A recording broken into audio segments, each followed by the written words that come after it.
Bonjour à toutes et à tous, j'espère que vous allez bien. Je vous souhaite la bienvenue sur cette nouvelle vidéo au sujet de la soudure à l'électrode enrobée et notamment certains de ses détails et caractéristiques. On entend souvent parler de soudage à l'arc, cependant pour utiliser les bons termes, on doit plutôt dire soudage à l'électrode enrobée. Ce type de soudage est également appelé le procédé 111. Alors, avant de souder une pièce, il est important de la préparer, notamment en enlevant la calamine. Donc voici ce qu'est la calamine. Donc en somme, c'est un mélange d'oxyde de fer qui s'est déposé sur la pièce lors de la chauffe.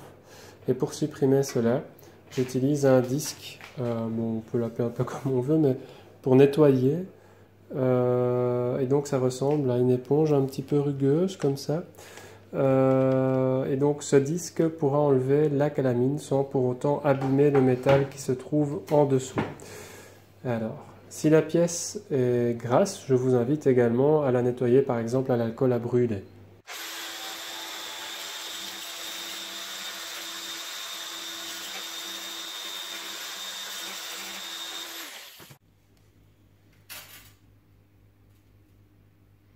Donc là, la calamine est complètement enlevée, on peut souder, ça sera super propre, ça sera parfait, ça nous aidera beaucoup. Qu'est-ce qu'une électrode enrobée? Alors, une électrode enrobée, c'est ça. Elle est composée d'une âme, la voici. C'est elle qui va fondre dans le bain de fusion et servir de métal d'apport, ce qui va permettre l'assemblage des deux pièces. Il y a également l'enrobage. Alors, voici l'enrobage. L'enrobage va lui aussi fondre et va protéger la soudure de l'oxydation. Il va créer une couche au-dessus de la soudure que l'on appelle le laitier et qu'on enlèvera également ici avec un marteau à piquer. À savoir que la fusion se fait aux alentours des 3200 degrés Celsius. Faites attention donc d'être bien protégé, notamment donc les gants de soudure, le tablier, le masque pour protéger vos yeux, les chaussures de sécurité et couvrir l'ensemble de votre corps par des manches longues et un pantalon. Voici une boîte d'électrodes. Sur cette boîte figurent différentes informations que l'on va un peu déchiffrer. Les électrodes ont des diamètres et des longueurs différentes. Donc, sur cette boîte, on peut lire qu'il s'agit d'électrodes de 2,5 mm de diamètre et d'une longueur de 350 mm. Alors, le diamètre de l'électrode se mesure au niveau de l'âme et non pas au niveau de l'enrobage, comme ceci. Le diamètre des électrodes peut varier en fonction du travail à réaliser de 1,25 mm à 8 mm de diamètre. Les plus utilisés seront généralement, en tout cas pour moi, de 2, de 2,5 et de 3,2 mm de diamètre. Les longueurs sont fort variables elles aussi, elles vont de 225 mm à 700 mm, mais encore une fois, la plus courante, en tout cas dans mon cas d'utilisation, est celle de 350 mm de long.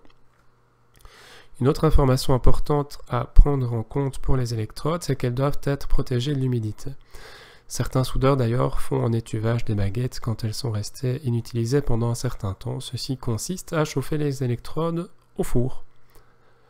Les électrodes ont également une norme qui peut être européenne, la voici, ou américaine, la voilà. La norme européenne étant à mon sens un peu plus longue et peut-être un peu plus fastidieuse, je choisis de parler de l'américaine ou du moins d'une partie de cette norme américaine. Sur ma boîte d'électrodes, cette information se trouve ici. Elle est notée E73. Alors E indique qu'il s'agit d'électrodes. Le chiffre 60 correspond à la résistance à la traction fois 1000 psi, donc 60 fois 1000 psi. Un psi correspondant à 0,070 kg par cm², donc 60 fois 1000 psi, nous donne environ une résistance à la traction de 4200 kg par cm². L'avant-dernier numéro donne les indications sur la ou les positions de travail dans lesquelles il est possible de travailler justement avec ces baguettes. Le 1 permet de travailler dans toutes les positions, le 2 à l'horizontale et à plat uniquement, le 3 à plat seulement, et le 4 à plat, par-dessous, à l'horizontale et à la verticale descendante pour finir. La tension à vide. Alors, voici la tension à vide sur mon paquet de baguettes. Pour utiliser ces électrodes, il faudra que la tension à vide du poste soit supérieure ou égale à celle mentionnée sur ce paquet d'électrodes. Ici, c'est le cas, vu que la tension à vide de mon poste est de 65 volts, donc c'est bon, je peux les utiliser sans aucun problème. Alors, même si on se trouve dans la partie de la vidéo où je suis censé vous parler des électrodes, je vais quand même vous donner des informations qu'on retrouve sur le poste en lui-même. Alors, il s'agit du facteur de marche. Qu'est-ce que le facteur de marche? Un petit exemple concret sera bien mieux qu'un long discours, même si au final il n'y a pas un très long discours par rapport à cela. Voilà le facteur de marche. Donc sur mon poste, il se trouve tout en bas du poste sur la fiche signalétique. Donc le facteur de marche de mon poste est celui-ci. Ici, dans notre cas, on a 200 ampères à 60%. Cela signifie que sur un cycle de soudage de 10 minutes, à température ambiante, donc maximum 40 degrés, le poste est capable de souder à 200 ampères pendant 6 minutes, après quoi il se mettra en sécurité pendant 4 minutes. Bon, ici, ça ne pose pas un grand problème car l'ampérage utilisé pour mes électrodes est bien inférieur au facteur de marche du poste, mais cela peut varier en fonction des diamètres des baguettes à utiliser. Après, sur un poste à électrode enrobée, il y a toujours bien un moment où il faudra mettre une nouvelle baguette, donc on ne restera pas vraiment un temps si long en soudure continue, mais c'est toujours bon à savoir. Voilà, on va s'arrêter là car je ne suis pas un pro et que les informations sont suffisantes et suffisamment complètes pour réaliser ce que j'ai à faire. Pour faciliter le travail, on va essayer de bien se positionner. Je commence par caler ma hanche contre la table pour être bien stable. Pour les mains, je suis droitier, je tiens donc ma pince porte-électrode à la main droite et pour la facilité et la précision, je vais tenir mon électrode de la main gauche, comme ceci. Si vous regardez bien, j'ai calé ma baguette dans le porte-électrode dans un angle improbable, et pourtant il n'est pas si improbable que ça, car si je la cale comme ceci, ou comme cela, mon coude et mon bras droit vont se retrouver dans une position totalement inconfortable et il me sera difficilement possible d'avoir une stabilité suffisante. Je vais rester dans cette position jusqu'à peu près la moitié de ma baguette. Arrivé à la seconde moitié, je vais la mettre comme ceci pour terminer mon cordon, car ce sera plus confortable pour mon bras droit. Pour cette moitié-ci, quand la longueur de l'électrode aura suffisamment diminué, ma main gauche n'aura plus besoin de la tenir et donc je pourrai la ramener vers le porte-électrode pendant mon travail. Voilà, donc la première chose à savoir, c'est comment on va raccorder notre pince de masse et notre porte-électrode sur le poste. Et pour ça, donc on va juste regarder sur le paquet de baguettes. Et on voit que le porte-électrode doit se mettre sur la borne négative du poste. Alors, mon porte-électrode, voici. Je le mets sur le négatif. Et donc, simplement, ça veut dire que la masse, la voilà, je la mets sur la borne positive. Ça, c'est une première chose. Voilà, j'allume mon poste.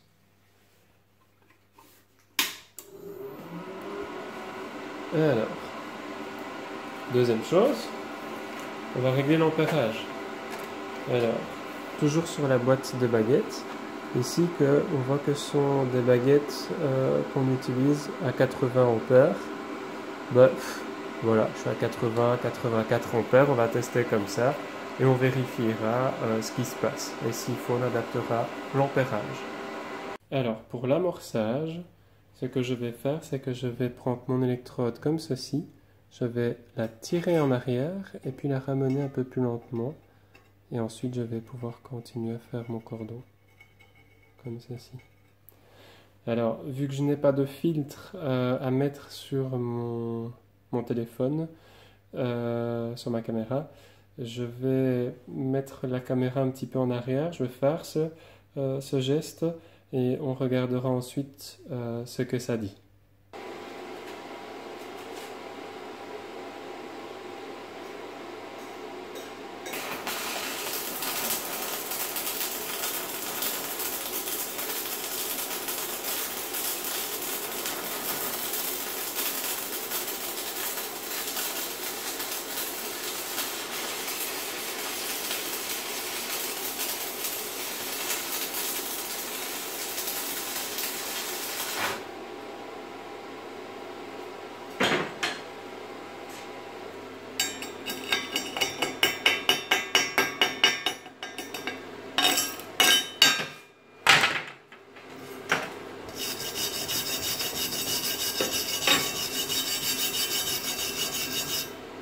bon, il n'est pas super régulier, donc ouais, c'est pas très beau.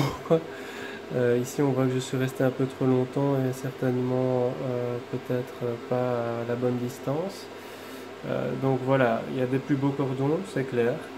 J'en ai fait quelques autres ici. Par exemple, celui-là, celui-ci, on peut voir qu'il est un peu plus correct. Hein, donc il faut s'entraîner un petit peu. Pour le reste, voilà, il y en a 2-3 qui passent et certains autres qui sont un peu dégueulasses. Hein. Celui-là, à mon sens, est le plus beau. Voilà. Et ici on a des gros pâtés qui ressemblent pas à grand chose, comme je vous disais, hein, je suis pas un pro, donc il faut se faire un peu la main, mais celui-là est très bien, je crois que c'est un des derniers que j'avais fait sur la pièce. Voilà, donc il y a moyen d'y arriver.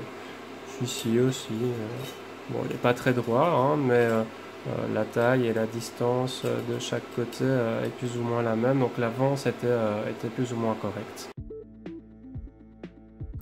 Alors nous voilà tout doucement à la fin de cette vidéo, j'espère qu'elle vous aura plu, qu'elle vous aura peut-être apporté et appris certaines choses. Pour ce qui est du débriefing, donc que peut-on dire ? Eh bien dans un premier temps, je pense qu'on peut déjà dire, et je le répète à nouveau, je ne suis pas un pro, donc ça veut dire que je n'ai pas le temps ni l'occasion de pouvoir pratiquer quotidiennement et donc d'avoir une certaine habitude et des mécanismes qui se font automatiquement, notamment au niveau de l'avance, etc. de ma soudure. Néanmoins, on peut voir qu'après un certain temps et quelques utilisations, quelques pratiques réalisées également, on peut voir qu'on peut arriver quand même à faire quelques petits cordons qui peuvent être sympas et donc d'assembler au final des pièces, car c'est ça l'objectif. Donc ici il y a une chose à savoir également, et je pense que c'est pas mal d'en parler, c'est que au niveau du masque, donc la cagoule pour certains, j'utilise une cagoule relativement ancienne et je vois vraiment très peu ce que je fais. Ce n'est pas pour me dédouaner quoi que ce soit, comme je vous dis encore une fois, je suis pas un pro, mais j'ai eu l'occasion d'essayer 2 masques de soudure complètement différents de ce que j'ai ici et ça change la vie. Donc vraiment on voit ce qu'on fait, ça nous permet d'apporter certaines modifications, il y a vraiment cette facilité et c'est vraiment quelque chose qui me manque, c'est un bon masque. Bon, maintenant le prix des masques c'est pas donné, donc ce sera un prochain achat très certainement. Pour revenir au cordon, donc comme je vous l'avais dit, avec la pratique, on parvient à faire certaines choses. J'ai fait une table de jardin que voici, hein, donc j'ai fait la partie bois et la partie métal. C'est quelque chose que j'avais commencé il y a très très longtemps et je ne savais pas réellement comment m'y prendre pour les pieds ni ce que je voulais exactement au niveau des pieds. Je me suis décidé, j'ai réussi à faire ces pieds-là et j'ai pris le temps pendant quelques jours de souder un petit peu, de faire des cordons, etc. pour avoir une certaine régularité, avoir une certaine habitude avec mes baguettes et comprendre un petit peu et régler correctement surtout l'ampérage. Et j'ai réussi à faire ceci de façon relativement propre, en tout cas à mon niveau. Et donc la preuve que c'est possible. N'hésitez pas à mettre vos commentaires, je suis preneur des commentaires, qu'ils soient positifs ou négatifs, tant que c'est constructif. Je trouve ça très intéressant, ça permet d'améliorer le schmilblick, comme on dit. Et si cela vous intéressait, n'hésitez pas à mettre le pouce vers le haut et de vous abonner. Je vous souhaite une belle journée ou une belle soirée et à très bientôt. Salut!